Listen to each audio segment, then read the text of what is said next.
صورتحال کس طرف جاتی نظر آ رہی ہے؟ ہمارے ساتھ سینئر صحافی رضاکار حامد میر صاحب موجود ہیں۔ میر صاحب بہت شکریہ ہمیں شو میں جوائن کرنے کے لیے۔ میر صاحب ظاہر روزانہ صورتحال بدل رہی ہے اور پیر پگارا صاحب نے اس اندیشے کا اظہار کیا کہ ملک میں مارشل لاء نہ لگ جائے، کہاں جا رہی ہے؟ کوئی استحکام کی صورت نظر آ رہی ہے آپ کو؟ بہت سی چیزیں ایسی ہیں جو آپ کو ٹی وی چینلز پہ نظر نہیں آ رہی۔ مثلاً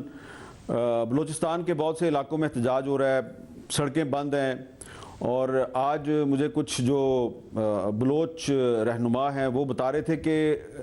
کوئٹہ سے یا تربت سے اسلام آباد آنا مشکل ہے کیونکہ راستے بند ہیں۔ اور آج تو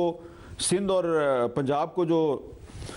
سڑکیں ملاتی ہیں اوباڑوں کے قریب وہ بھی بند ہیں کیونکہ وہاں پہ جے یو آئی والے بیٹھے ہیں، اور حیدرآباد بائی پاس پہ جام شوروں کے قریب جو ہے وہ جی ڈی اے والے بیٹھے ہوئے ہیں۔ اسی طرح آپ کو پتہ ہے نصیر آباد میں پیپلز پارٹی والے آر او کے دفتر کے باہر 8 دن سے بیٹھے ہوئے ہیں، اور مختلف تربت گوادر ہر جگہ پہ احتجاج ہو رہا ہے۔ جو آج پیر پگارو صاحب نے بات کی ہے اپنی تقریر میں، جو انہوں نے کچھ گفتگو کی ہے،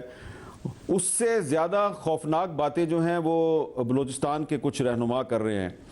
تو میں آج کیونکہ بہت سے لوگوں کو ملا ہوں تو میں تو یقیناً آپ کو صاف صاف بتاؤں بڑے عرصے کے بعد میں بہت زیادہ پریشان ہو گیا ہوں۔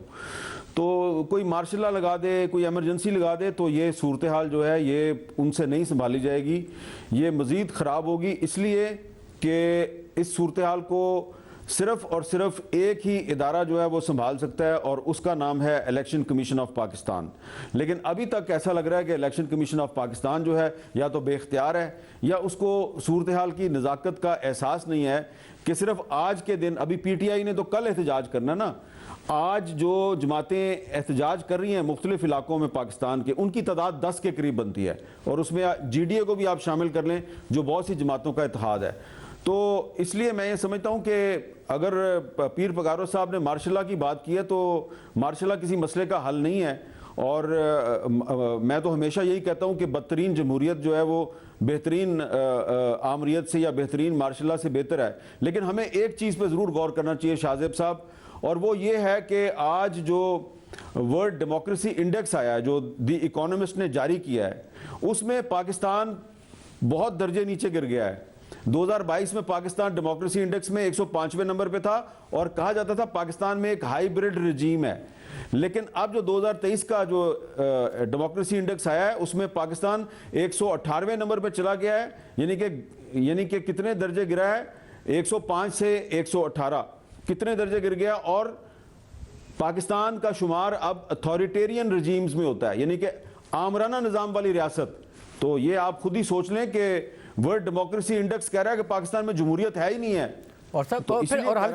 ہم سب اس صورتحال میں الیکشن کے نام پہ بھی لوگ کہتے ہیں فراڈ ہو گیا۔ اور پھر اس صورت میں نون لیگ کیوں، حالانکہ انہیں مینڈیٹ نہیں ملا وفاق میں اس طریقے سے، پنجاب میں حکومت مل رہی ہے، کیوں اتنی خواہش اور اتنی ضد نظر آتی ہے کہ جی ہم نے وفاق میں حکومت بنانی ہے، جب پیپلز پارٹی کو بھی پتہ ہے وہ بھی دور ہٹ رہے ہیں، اور یہ نظر آ رہا ہے کہ جو بھی رجیم ہوگا وہ ظاہر ایک ہائبرڈ رجیم ہی ہوگا جس میں وفاقی حکومت کے اختیارات بہت محدود ہوں گے۔ کیا وجہ ہے کہ اتنا زیادہ نون لیگ کی خواہش ہے کہ ہم نے وفاق میں حال میں حکومت بنانی؟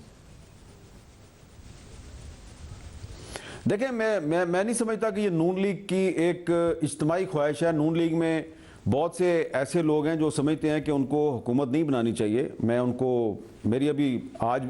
نون لیگ کے بہت سے لوگوں سے بھی بات ہوئی ہے،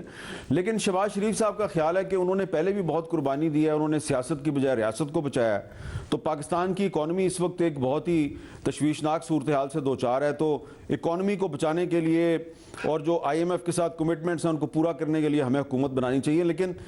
دوسری طرف وہ یہ حکومت پیپلز پارٹی کے بغیر نہیں بنا سکتے، اور پیپلز پارٹی کی جو قیادت ہے اس کے بہت سے تحفظات ہیں،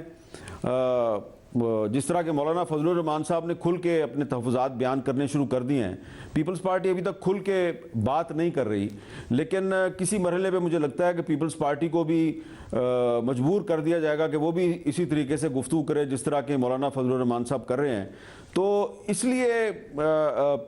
پیپلز پارٹی جو ہے وہ اگر کھل کے اس نے بھی بات کر دی تو پھر نون لیگ کے لیے بڑے مسئلہ پیدا ہو جائے گا۔ اس لیے میں یہ سمجھتا ہوں کہ نون لیگ کو چاہیے کہ صرف پیپلز پارٹی کے ساتھ نہیں بلکہ تمام سیاسی جماعتوں کے ساتھ ایک ڈائلاگ کرے، اور اس سلسلے میں جو نون لیگ کے رہنما خواجہ سعد رفیق صاحب ہیں ان کی جو ایک تجویز ہے کہ نون لیگ کو چاہیے کہ پی ٹی آئی سمیت تمام جماعتوں سے بات کرے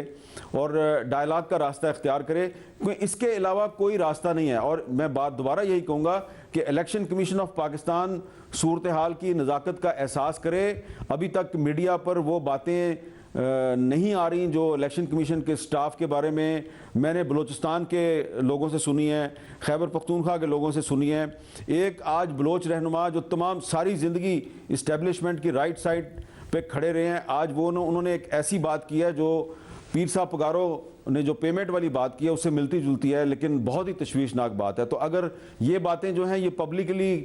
ہونی شروع ہو گئیں, پاکستانی میڈیا نشر نہیں کرے گا, غیر ملکی میڈیا نشر کرنا شروع کر دے گا, ثبوت سامنے آ جائیں گے, پھر آپ بتائیں کہ پاکستان کی عزت کدھر جائے گی.